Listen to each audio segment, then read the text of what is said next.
Today is February 20th, and it's been almost a year since I've been kicked out of nursing. And let me be straightforward with you that yes, I failed, that I got kicked out. Woohoo. It's not something I'm proud of. This is really the lowest and my most darkest moment in life, and it happened to me on February 24th. I remember because I had a vlog where I spilled how I felt and how much in despair I was in because of it. This video is basically gonna tell you how 1 year has changed me since then. And to be completely frank with you, whenever I talk about this story, I still cry. Because this is an emotional scar that will always hold on to me. And people might think, oh, well, it's been a year, move on. Dude, I'd like to see you try surviving failure. It's really tough. If someone had introduced me to do drugs just to escape it, I would have taken that opportunity. Because I was so tired of seeing my parents looking at me like they're disappointed and reminding me constantly that I could have done better, or what have you done to make you get to this point, to be kicked out, see, it's all your fault, you should have cleaned your character and all that stuff. I still remember that time when I sat down at the table with them and my parents had the most disappointed look in their eyes, and that my mom and dad were both refusing to accept the fact that I failed. And they wanted to talk to the director, and I said, no, she's not gonna see you because she said her words are final, so what can I do about it? I remember I wouldn't come to people. Like, I prefer if I kept it to myself, and I would selectively choose people to know about it. Emily was there when I had to walk out of that building, and I was crying uncontrollably, and I was really unhappy. But she was the reason that I was staying on a good road, a narrow path, if you will, if you get the reference. To keep my head together during that time was really tough because I was practically alone. My parents didn't really help for it because they would judge me.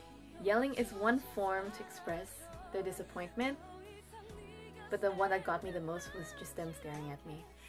Because I could feel daggers stabbing me like from here on my back, that they're just thinking about what am I gonna do now? I'm kind of hopeless. And I've accepted that fact, but it still hurt. That's why sometimes I would disappear and just go out with Emily just so I wouldn't feel their stares on me.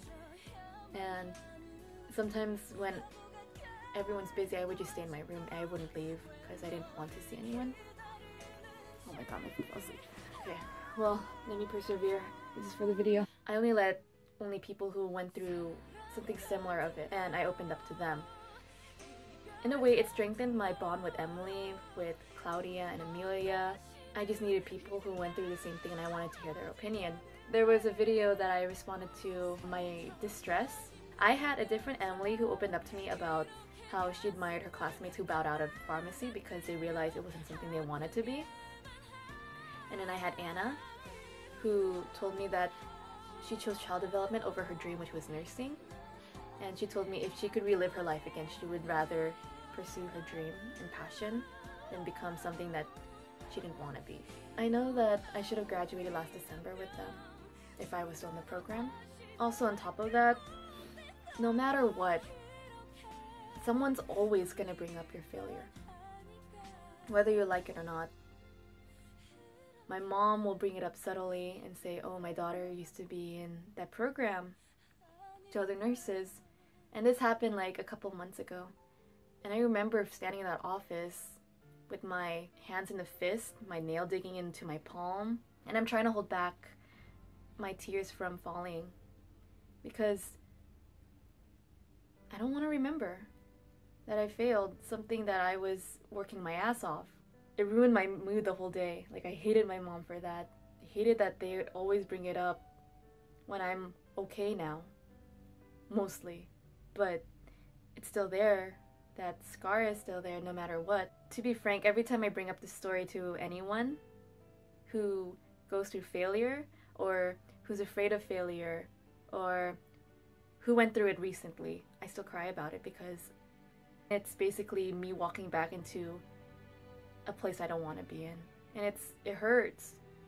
But then if people can learn from it, I'm okay with feeling that pain again. I guess that's why I'm a bit masochistic. But I don't know. To be honest, I don't know where I got that mindset from. For the longest time, I think it was when I was in elementary school, I've always told myself, you can handle the pain because one day someone's gonna go through it and they're gonna need someone to look up to so they won't get sucked into that darkness. And I thought, why not? If I can go through the pain and save someone's life by hardening myself to it and pulling through, then it's worth it. So it's been with me like that. And you know, the thing is, it's true. And I'm glad that I kind of have this wisdom to think of it that way, because in high school I met someone who went through a similar story regarding my first love story. And they looked up to me since then. I just thought, you know, if I can change at least one person, I don't mind going back and talking about it. Even though it's something I really don't want to talk about. So after that, within those 3 to 4 months, I changed my major 3 times, from nursing to music to English. And I tried to be reasonable about it because I still want to be a singer. That was my childhood dream and something I'm still passionate about today. I believe when people tell me I have a good quality in my voice, sometimes I just hate it. Hate the sound of my voice because there's nothing unique to it. It's just plain. I don't know. I just thought, you know, music, being a singer doesn't really cover for it, so I think I'll just be an English major. Why not? Because I started writing. And for the longest time, I've also considered being a writer because it's been a hobby. So I thought, why not take something passionate and make it into a career? And even though I've settled for an English major, I still don't know if I made the right choice. By 2015 of fall, I took a career class just to make sure that I was on the right path. English is so, I don't know, it's not, I guess I could say I'm thankful that I chose English because it's kind of like a universal language that everyone should know. It's kind of like a common ground for everyone. I realized that teachers are always the #1 fallbacks. Gamer girl here talking. You're a noob. No matter what you look at it, you're always going to be a noob.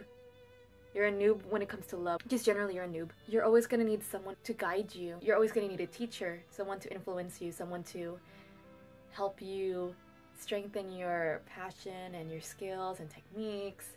So I thought, you know, if all else fails, I don't become a singer or something, or if I don't become a really great scriptwriter or author, I can always fall back to be a teacher and teach people to do what I'm passionate about.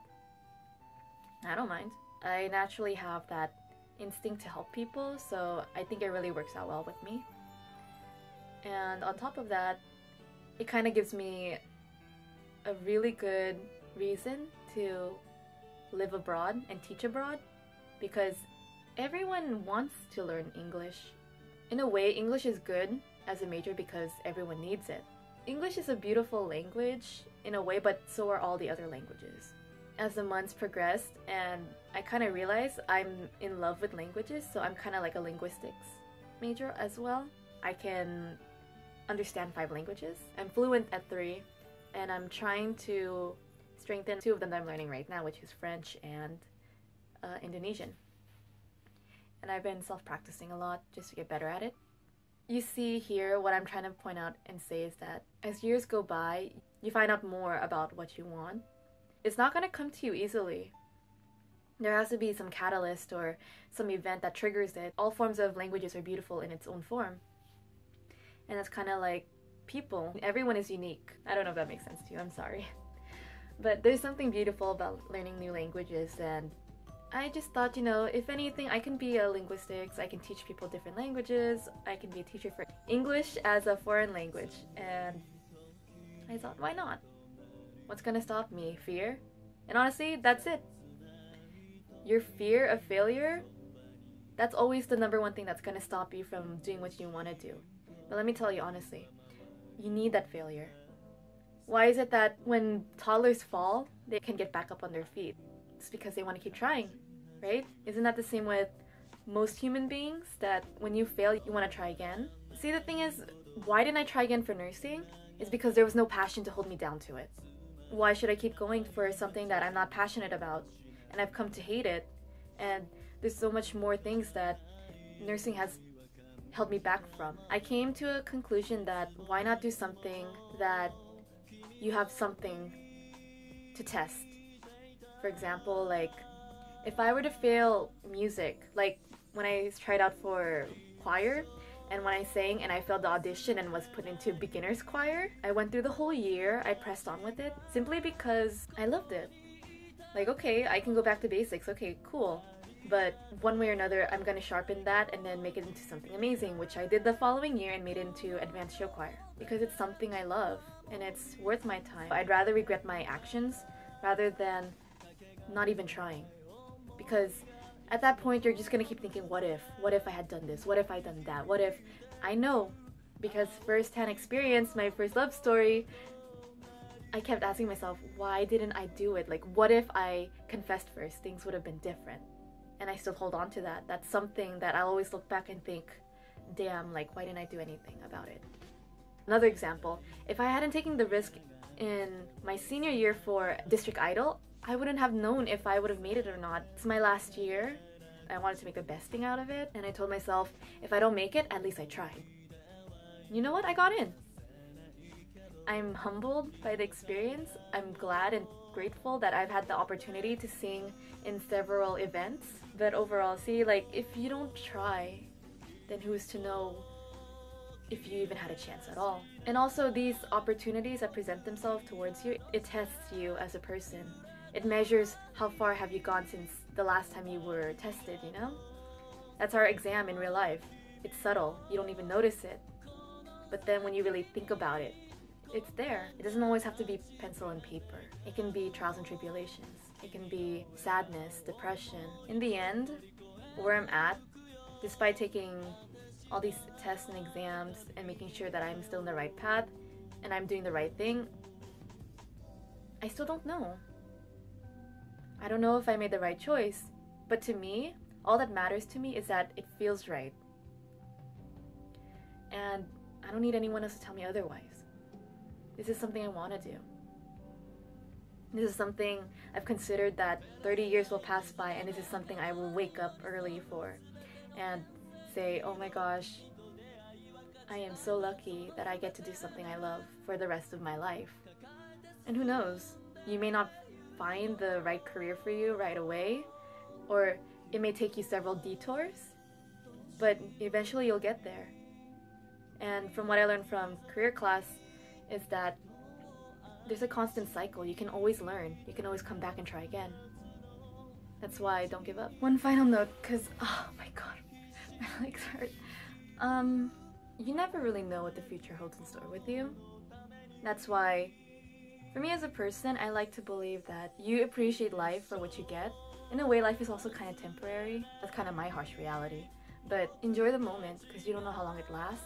It's better you risk everything for something you believe in, rather than play it safe. Because if you always play it safe, you never know what you're going to get out of it. You're not living your life anymore. If you play it safe all the time, you're never going to know anything good in life. Because in life, you're always going to get hurt. I can say that it works for experiences, but it can also work with you physically. You can get pain from simply, like what I'm doing right now, sitting on my legs. It hurts. Okay, it's just like that. Like, that's why I appreciate things when it's small or big or whatever. It's to be grateful for them. That's what I think. In a year's time, honestly, to sum it all up, I'm grateful that it happened. I realize now that I went through a detour in my life. I believe that. Because it tested my passion, it tested my commitment, and I realized I didn't have those. Money wasn't my thing. It was my happiness. It was spending time with friends. It was laughing and growing up and understanding what I want my life to be in the future. I'm still young. If failure is the result of chasing my dreams, then I'm glad I did it. Because now I know that I've tried. I don't have to question it for the rest of my life. And like overall, I'm just grateful. In all of my 20, almost 21 years of existing, I've lived my life, honestly. I'm so proud of myself. This is the life I wanted. Where I am right now. Even though it's still scary to know what the future holds for me, I want to live in the present. And that's it. Thanks for watching. Bye!